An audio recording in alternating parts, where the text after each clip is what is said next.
Hello student, good morning. Myself Anita Gautam, education department from city group of college. मैं आपको B.El.Ed second year में economics पढ़ाऊंगी। First unit हमारा complete हो गया। आज हमारा ये सेकेंड यूनिट है। सेकेंड यूनिट का ये मेरा आज फर्स्ट लेक्चर है। इसमें हम पहले देख लें कि सेकेंड यूनिट में कौन कौन सा टॉपिक है। तो पहला टॉपिक है हमारा प्रोडक्शन यानी उत्पादन। दूसरा कास्ट कर्व यानी कि लागत वक्र में हम पढ़ेंगे total cost, marginal cost, average cost, total fixed cost, total average cost, average fixed cost, average variable cost. ठीक, फिर हम पढ़ेंगे इसमें नेक्स्ट टॉपिक है हमारा रिवेन्यू कर्व में हम आगम वक्र, इसकी हिंदी होती है, इसमें हम पढ़ेंगे टोटल रिवेन्यू, मार्जिनल रिवेन्यू और एवरेज रिवेन्यू। ठीक, फिर हमारा नेक्स्ट जो टॉपिक है वो है मार्केट में हम पढ़ेंगे perfect competition, imperfect competition, monopoly, oligopoly and monopolistic competition में मीनिंग एंड उसके फीचर्स। तो हम फिर अपने टॉपिक पे आते हैं। आज का हमारा टॉपिक है उत्पादन यानी कि प्रोडक्शन। तो पहले हम इसके अर्थ को समझेंगे कि इसका अर्थ क्या होता है। साधारण बोलचाल की भाषा में उत्पादन शब्द का प्रयोग किसी भौतिक वस्तु या पदार्थ के निर्माण से किया जाता है। यानी जो भी हम भौतिक पदार्थ का निर्माण करते हैं वही हमारा उत्पत्ति या उत्पादन कहलाता है। आर्थिक शब्दों में उत्पादन से आशय किसी वस्तु की उपयोगिता में की जाने वाली वृद्धि से लिया जाता है। यानी जो भी हम अपनी उपयोगिता में वस्तु जो उपयोगिता में लाते हैं वो हमारी उत्पादन कहलाती है, जिससे उस वस्तु का जो मूल्य है वो बढ़ जाता है। परिभाषा देखेंगे। यहाँ पहली परिभाषा जो है हमारी फ्रेजर ने दिया। फ्रेजर के अनुसार यदि उपभोग का अर्थ किसी वस्तु से उपयोगिता प्राप्त करना है तो उत्पादन का अर्थ उसमें उपयोगिता का सृजन करना है। ठीक है। दूसरी परिभाषा जो है हमारी वो जिड के अनुसार है। जिड ने बताया है कि उत्पत्ति का अनिवार्य तत्व पदार्थ का निर्माण नहीं है बल्कि मूल्य की अभिवृद्धि मात्र है।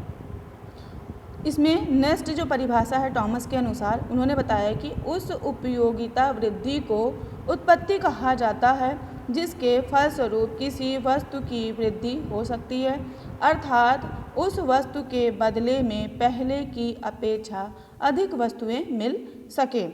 ठीक, नेक्स्ट डिफिनीशन हम देखेंगे कि प्रोफेसर मार्शल ने दिया है परिभाषा इसकी कि व्यक्ति भौतिक पदार्थ का निर्माण नहीं कर सकता। ठीक है, जैसे जो भी भौतिक पदार्थ हैं मतलब उसको सही सुधार कर सकता है, उसमें उसको उपयोगिता योग्य बना सकता है। हाँ, ये बात उन्होंने कही है कि व्यक्ति भौतिक पदार्थ का निर्माण नहीं कर सकता। मानसिक एवं नैतिक क्षेत्र में भले ही नए नए विचारों को जन्म दे सकता है, परंतु जब भौतिक पदार्थों के निर्माण की बात आती है तो वह केवल उपयोगिता का सृजन कर पाता है। ठीक, उत्पादन के देखिए यहाँ पे दो मूलभूत बातें की गई हैं उत्पादन के बारे में। पहला है कि उत्पत्ति का अर्थ मनुष्य द्वारा वस्तु का मूल्य निर्माण या विनिमय साध्यता में वृद्धि करना है। ठीक है, क्योंकि ये बातें मानवीय आवश्यकताओं को संतुष्ट करती हैं। दूसरी जो मूलभूत बातें हैं वो है कि कोई भी कार्य जो वस्तु की उपयोगिता अथवा उसके मूल्य में वृद्धि करने हेतु किया जाए वही उत्पत्ति कार्य कहा जाता है। ठीक, उसके बाद हम उत्पत्ति के महत्व को पढ़ेंगे। उत्पत्ति या उत्पादन का जो महत्व होता है उसको देखिए, कई महत्व हैं इसके, देखेंगे कि पहला है जीवन स्तर भी उत्पादन पर निर्भर करता है। जो भी हमारा जीवन स्तर है वो हमारा किस पर निर्भर करेगा? उत्पादन पे। यानी कि जब वस्तु की उपयोगिता या वस्तु का उत्पादन होगा वो हमारे जीवन स्तर को बढ़ाएगा। ठीक,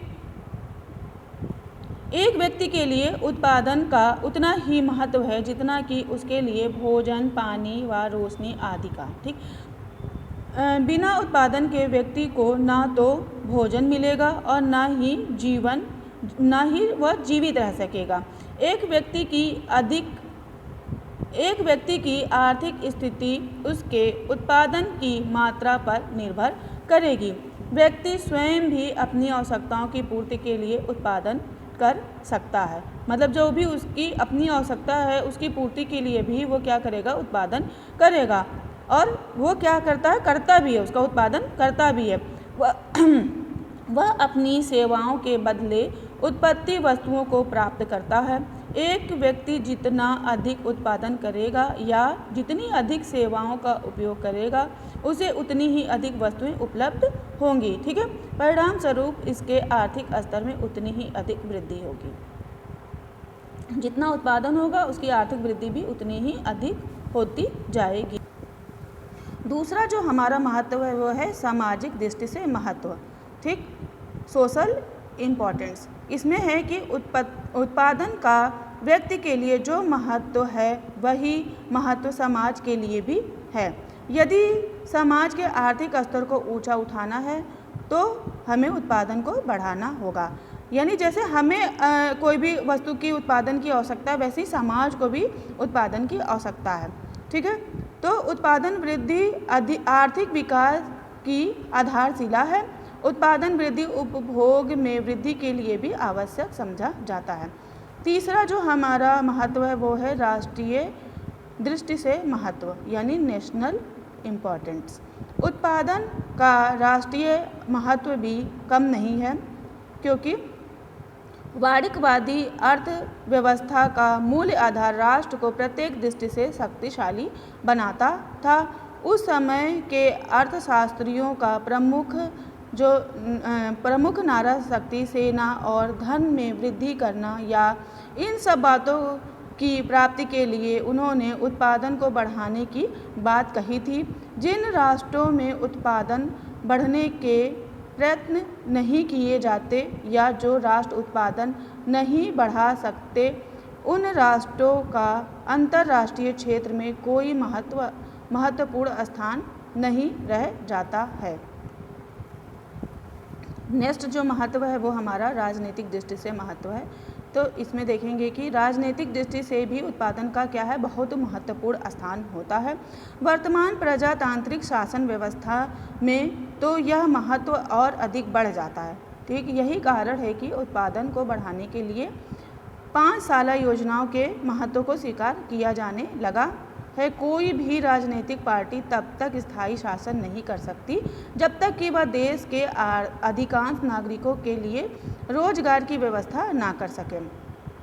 रोजगार का स्तर उत्पादन के स्तर से जुड़ा होता है। जो भी रोजगार होता है, रोजगार में ही हम क्या करते हैं कि वस्तु का उत्पादन करते हैं। ठीक है, तो इस वजह से जो रोजगार स्तर है वो उत्पादन के स्तर से जुड़ा होगा। फिर है हमारे इसमें नेक्स्ट जो महत्व है वो आविष्कारों की दृष्टि से महत्व। ठीक, आविष्कारों की दृष्टि से जो महत्व है वो हमारा है कि आविष्कारों की दृष्टि से भी उत्पादन का जो है वो क्या है, बहुत महत्वपूर्ण स्थान होता है। ठीक है, उत्पादन को बढ़ाने के लिए नए तौर तरीकों की खोज की जाती है, नए अन्वेषण किए जाते हैं, यानी नए जो हैं खोज किए जाते हैं। अधिक आवश्यकताओं की संतुष्टि के लिए अधिक उत्पादन की आवश्यकता होती है। ठीक है, ये हमारा उत्पादन का महत्व था। अब हम उत्पत्ति की मात्रा को प्रभावित करने वाले तत्व को जानेंगे कि जो भी हमारा उत्पादन की मात्रा को प्रभावित जो तत्व करते हैं वो कौन कौन से होते हैं। पहला तो हमारा है प्राकृतिक कारण। किसी देश के इसमें देखेंगे कि किसी देश के उत्पादन की मात्रा उस देश के प्राकृतिक संसाधनों के ऊपर निर्भर करती है। जो देश प्राकृतिक संसाधनों या साधनों से संपन्न होते हैं वहाँ प्राकृतिक साधनों से संबंधित उत्पादन अधिक होगा। जिस देश की कृषि भूमि उपजाऊ होगी उस देश में थोड़े से ही प्रयत्नों से कृषि उत्पादन बढ़ाया जा सकता है। मतलब अगर भूमि ज़्यादा उपजाऊ है तो उसमें हमें कम मेहनत की ज़रूरत होगी, ज़्यादा मेहनत की ज़रूरत नहीं होगी। इसके विपरीत सूखे व रेगिस्तान क्षेत्रों या देशों में जो देशों में प्रयत्नों के बाद भी उत्पादन नहीं बढ़ाया जा सकता।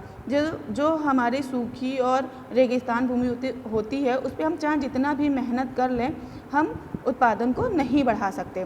इसका देखिए जो प्रभावित करने वाले तत्व में मानवीय कारण जो है वो ये है कि भले ही आज विद्वान ने रोबोट को बना दिया है, फिर भी 75% उत्पादन मानवीय प्रयासों से ही हो रहा है।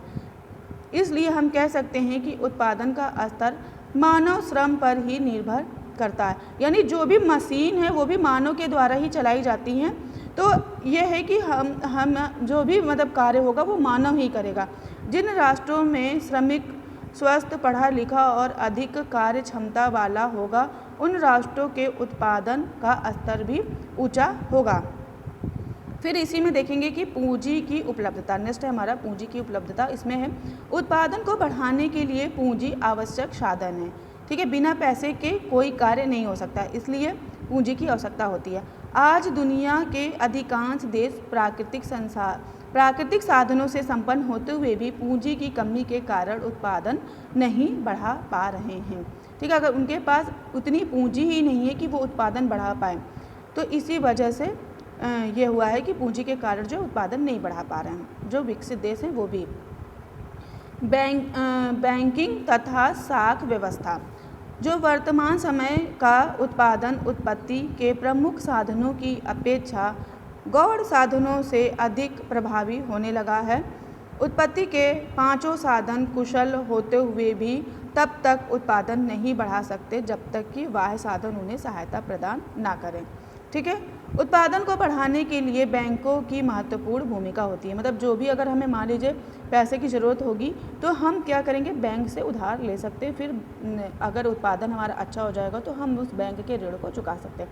बैंक उत्पादकों को धन या अन्य सुविधाएं प्रदान करके विनियोग को बढ़ाते हैं। यदि उत्पादन में साख व बैंक की व्यवस्था को हटा दिया जाए तो व्यापार व उत्पादन कम हो जाएगा। नेक्स्ट इसमें हम देखेंगे कि उत्पादन कला। उत्पादन कला क्या है? उत्पादन कला का भी देखिए जो मतलब प्रभाव पड़ता है, उत्पादन कला का भी प्रभाव पड़ता है। तो उत्पादन कला का भी उत्पादन पर प्रभाव पड़ता है। जिस देश की उत्पादन कला जितनी अधिक विकसित होगी उस देश के उत्पादन का स्तर उतना ही ऊंचा होगा। यही कारण है कि विकसित देशों की अपेक्षा अर्ध विकसित देशों में उत्पादन का स्तर जो है वो निम्न है, यानी कि नीचा है। परिवहन एवं संचार, ये भी देखिए महत्वपूर्ण जो है कारक होते हैं। उत्पादन में परिवहन एवं संचार के साधनों का महत्वपूर्ण स्थान होता है, क्योंकि जिन देशों में इन साधनों का भरपूर प्रयोग किया जाता है उन देशों में उत्पादन आसानी से बढ़ाया जा सकता है। क्योंकि जो भी चीज़ की हमें कमी है वो हमें जो है परिवहन और संचार से मिल जाता है। इसके विपरीत जिन देशों में ये साधन पिछड़े हैं या इन साधनों का उपयोग नहीं होता या उत्पादन परंपरागत तौर तरीक़ों से किया जाता है, वहाँ उत्पादन का स्तर काफ़ी निम्न हो जाता है। ठीक, नेक्स्ट हम पढ़ेंगे उत्पादन के साधनों का वर्गीकरण, यानी classification of factors of production. तो उत्पादन के साधनों को देखिए यहाँ पे हम जो है प्रोफेसर मेहता के अनुसार देखेंगे कि जो वस्तुएं या जो वस्तु उत्पादन में सहायक होती है वह उत्पादन का साधन कहलाती है। एक वस्तु को उत्पादन का साधन केवल उसके अस्तित्व के आधार पर नहीं कहा जा सकता, वह उत्पादन का साधन तब ही कहलाती है जबकि वह वास्तव में उत्पादन में सहायक होती है। ठीक, इसमें देखिए जो साधन है वो यहाँ पे दिया है कि 3 भागों में बांटा है, प्रारंभिक वर्गीकरण, दूसरा आधुनिक वर्गीकरण और तीसरा नवीन वर्गीकरण। ठीक, तो इसको हम एक एक करके पढ़ेंगे। पहला हमारा प्रारंभिक वर्गीकरण जो है, देखिए क्या हुआ है कि प्रारंभिक वर्गीकरण जब हमारी शुरुआत हुई थी तो इसमें जो वर्गीकरण किया गया था वो देखिए 3 ही चीज़ों को लाया गया था।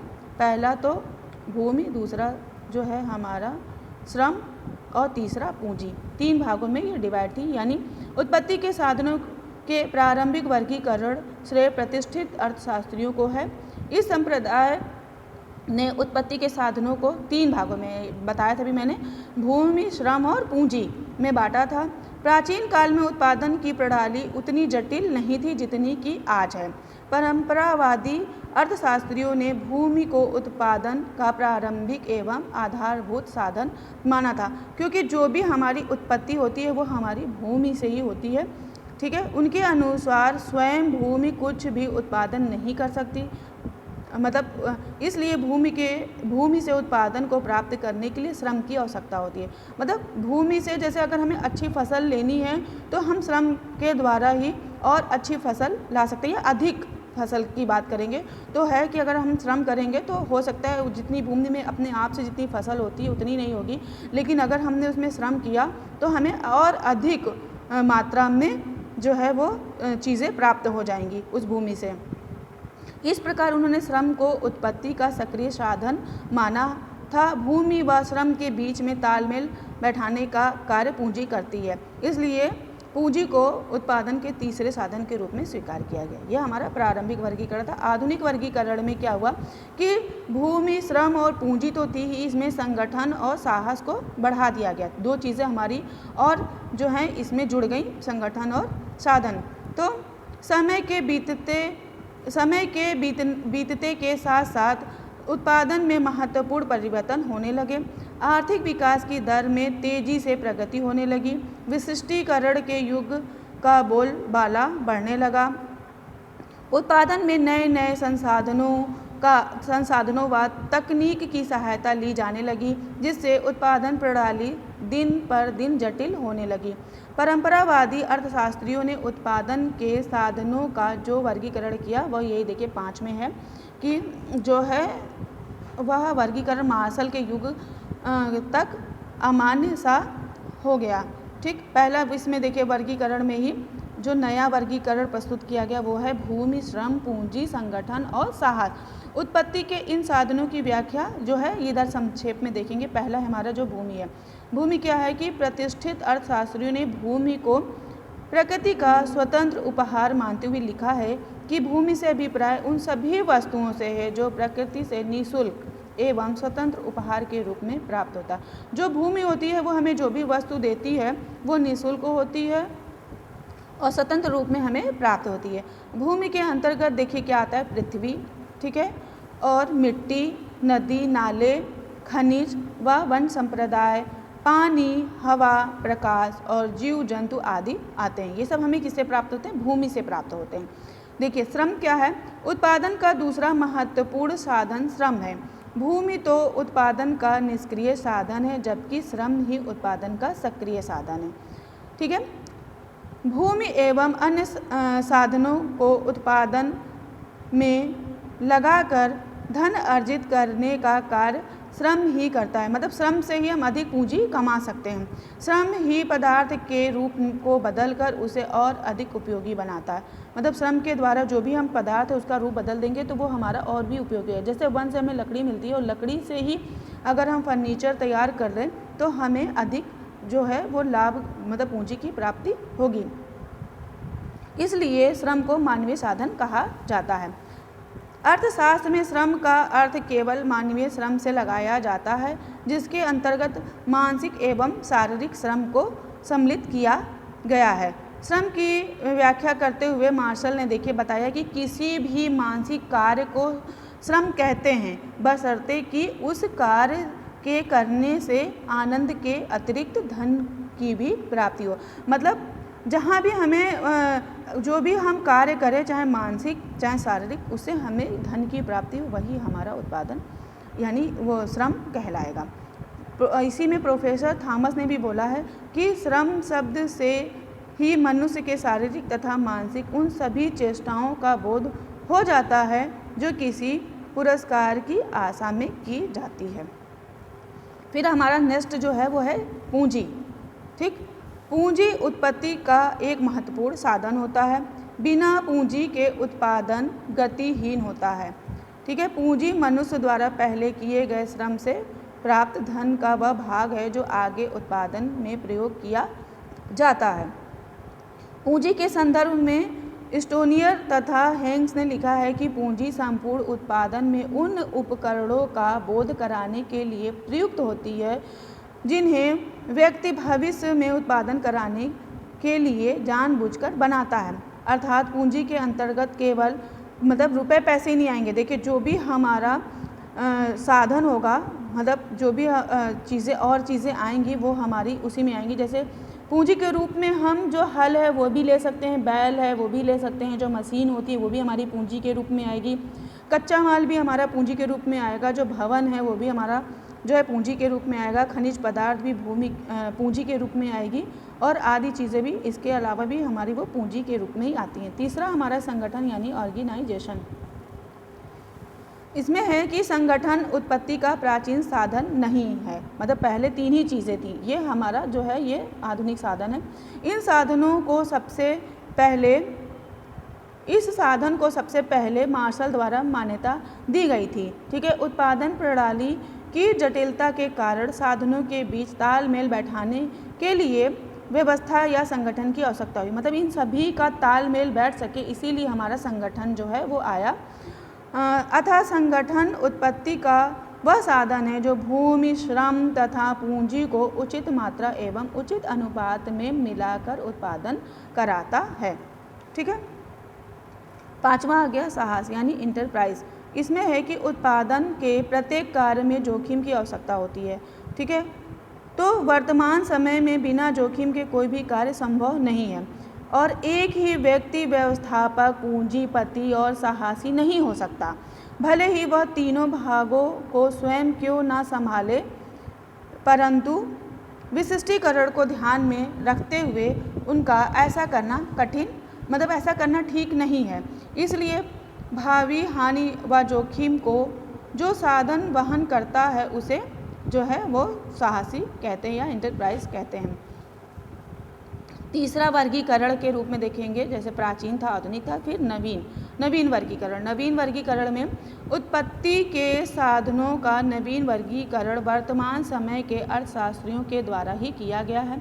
इस वर्गीकरण को ऑस्ट्रियन अर्थशास्त्री वीजर ने दिया है। वीजर ने उत्पत्ति के साधनों को 2 भागों में विभाजित किया। पहला क्या है, विशिष्ट, और दूसरा क्या है, अविशिष्ट।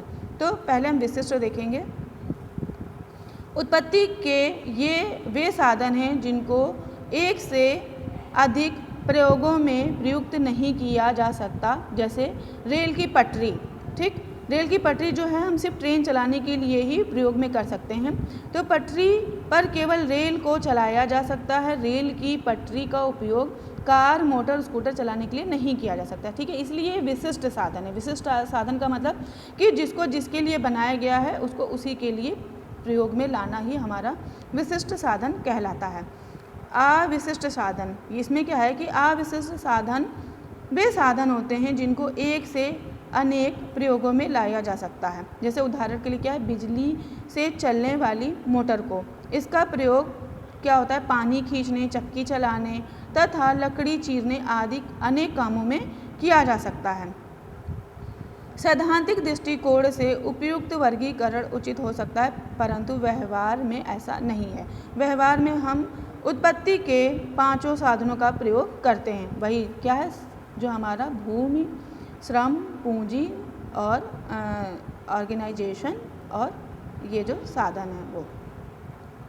ठीक है, आज भी मार्शल के वर्गीकरण को ही मान्यता व जो है श्रेय मिल रहा है, वह वीजर के वर्गीकरण को नहीं मिल पा रहा है। अब हम पढ़ेंगे उत्पादन के साधन एवं उनकी आय, यानी उत्पादन के साधक हैं यहाँ पे, उत्पादन के साधक एवं उनकी आय। तो ये एक सारणी के रूप में देखिए दे रखा है कि जो भी हमारी भूमि होगी वो उत्पादन के साधन में देखेंगे, फिर उत्पादन के साधक में और उनकी आय। यानी जो भी उत्पादन का साधन, जैसे अगर हमारा भूमि है तो उत्पादन के साधक वो भूमिपति होगा और उसकी जो आय होगी वो लगान होगी। ऐसे ही दूसरे में देखेंगे उत्पादन का जो साधन होगा वो होगा श्रम, लेकिन उत्पादन के साधक के रूप में वो श्रमिक हो जाएगा और उसकी आय जो होगी वो मजदूरी होगी। तीसरा जो उत्पादन के साधन में है पूंजी, वो हमारा उत्पादन के साधन में पूंजीपति हो जाएगा और उसकी आय जो होगी वो ब्याज होगी। फिर चौथे में है संगठन। संगठन में जो उत्पादन के साधक हैं वो हमारा संगठक हो जाएगा और जो उसकी आय होगी वो वेतन हो जाएगी। पांचवा जो है हमारा उत्पादन के साधन में उद्यम या साहस है। ठीक है, ये जो हमारे उत्पादन के साधक में साहसी या उद्यमी हो जाएगा और उसकी जो आय है वो हो जाएगी लाभ। ठीक है, फिर है उत्पादन के साधनों की सामान्य विशेषताएं। अब हम विशेषताएं देखेंगे कि पहला इसमें विशेषता है कि उत्पत्ति के साधनों की मात्रा की सीमितता। ठीक, इसमें क्या है कि भूमि की मात्रा तो सीमित होती है, साथ ही साथ अल्पकाल में श्रम व पूंजी की पूर्ति सीमित होती है, परंतु दीर्घकाल में परिवर्तन। ठीक, जाहिर सी बात है कि जब कम समय में जो अल्पकाल जो आएगा तो श्रम व पूंजी की जो पूर्ति होगी वो सीमित हो जाएगी, लेकिन जब वही जो है दीर्घकाल के लिए में इसका क्या हो जाएगा, परिवर्तन हो जाएगा। प्रबंध एवं साहस की पूर्ति भी मांग की तुलना में कम होती है, अतः भूमि को छोड़कर उत्पादन के अन्य साधनों की पूर्ति परिवर्तनशील है। फिर जो हमारा नेक्स्ट जे की विशेषता हम देखेंगे, साधनों का वैकल्पिक प्रयोग। तो इसमें है उत्पादन के साधनों को एक से अधिक या एक से अनेक प्रयोग में लाया जा सकता है, जैसे भूमि, इस पर खेती भी की जा सकती है तथा मकान भी बनाया जा सकता है। ठीक है, तो यह है साधनों का वैकल्पिक प्रयोग। नेक्स्ट है हमारा, मतलब लास्ट है ये, उत्पादन के साधनों का परिवर्तनीय अनुपात में प्रयोग। यानी परिवर्तनीय अनुपात में प्रयोग ये है कि समाज में अधिकांश वस्तुओं का उत्पादन के साधनों की विभिन्न मात्राओं के मेल से किया जाता है। ठीक है, बहुत ही कम वस्तुएं ऐसी होती हैं जिनमें उत्पादन के साधनों का स्थिर अनुपात में प्रयोग होता है। आधुनिक तकनीकी के अपनाने से उत्पादन के विभिन्न साधनों का प्रतिस्थापन संभव हो सकता है। तो जैसे कि इसमें उदाहरण के रूप में दिया है कि हाथ से कार्य करने की अपेक्षा मशीन से काम करके श्रम शक्ति की बचत की जा सकती है। ठीक है, जैसे कोई अगर काम हाथ से हमारा अधिक समय ले रहा है तो हम उसको श्रम के माध्यम से मशीन का उपयोग करेंगे तो हमारी जो शक्ति की बचत हो जाएगी उसमें। ठीक है, तो ये हमारा सेकेंड यूनिट में आज हमने पढ़ा उत्पादन यानी प्रोडक्शन। नेक्स्ट वीडियो में हम नेक्स्ट टॉपिक लेके मिलेंगे। आप हमारे सारे वीडियो ज़रूर देखिए। ठीक, थैंक यू क्लास।